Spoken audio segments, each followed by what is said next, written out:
Now, we have talked about tables and slicers, but I want to throw more light on that because when you talk about sorting and you talk about filtering, we also have to talk about tables and slicers.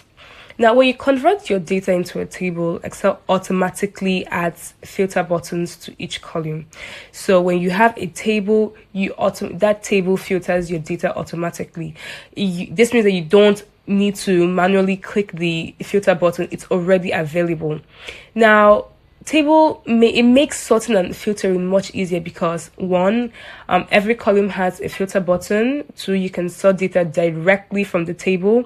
The table automatically expands when you add new data, and it just makes the table very powerful when working with large data sets. And slices too. Slices are also used to filter data. Slices are another way to filter data, but they are more visual and easier to use.